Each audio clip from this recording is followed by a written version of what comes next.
A lot to discuss here, Jason. Yeah. First, let's show the discount to NAV. We have a chart here in GTV, which actually shows the 22% discount.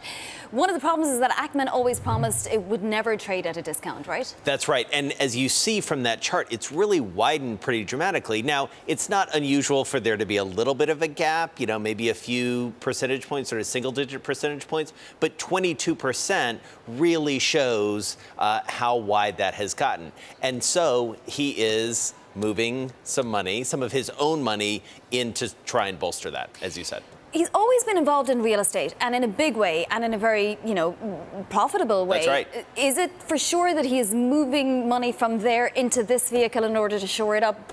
That's certainly what we think is going on based on regulatory filings. Our own Miles Weiss down in Washington, who looks at this very closely. And Ackman has been pretty upfront with his investors in saying, I'm going to use some of my personal investments and some proceeds from my personal investing to, go into to essentially fund this endeavor.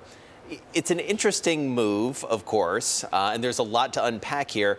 Part of it is that he obviously believes in, he's eating his own cooking in a lot of ways, right? Well, so one of the problems is that there is not that much liquidity in that vehicle, right? The other thing we should point out was that there have been some great gains in the last few months. When he went public with Lowe's, the stock traded up 10%. That's in the holdings.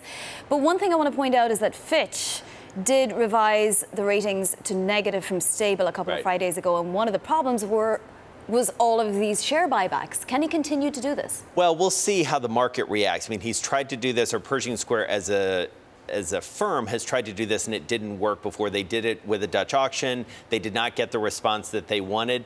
Part of this may be that he personally is doing it. The market may react positively. We don't know yet. I mean, one of the interesting elements of this story is that this is based on a very successful real estate play that he made down in Philadelphia. A high-end apartment building that apparently has been a very, very lucrative investment. And we know, of course, he has a lot of experience with Howard Hughes in high-end apartment buildings and so on. Right. 700 apartments in Philadelphia.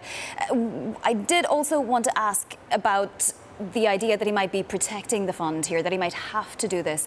You can get people to become active in funds like this and to take them out in a way, but he's protected. He is, and it'll be interesting to see, as we've been talking about, whether people do follow his lead. Part of the story about Ackman, of course, is that he is one of the legendary activist investors, right? He has had a bad few years, to say the least. Valiant really being the company that a lot of people looked at that he took a big hit on, both financially and also just from a public profile perspective. He was so adamant about it, and then it obviously didn't work out. And that's one of the things that's really driving this big delta between the stock price and the NAV. As you say, he has had a better 2018, and so that is some wind in his sails to some extent. Up 4.1% net year to date.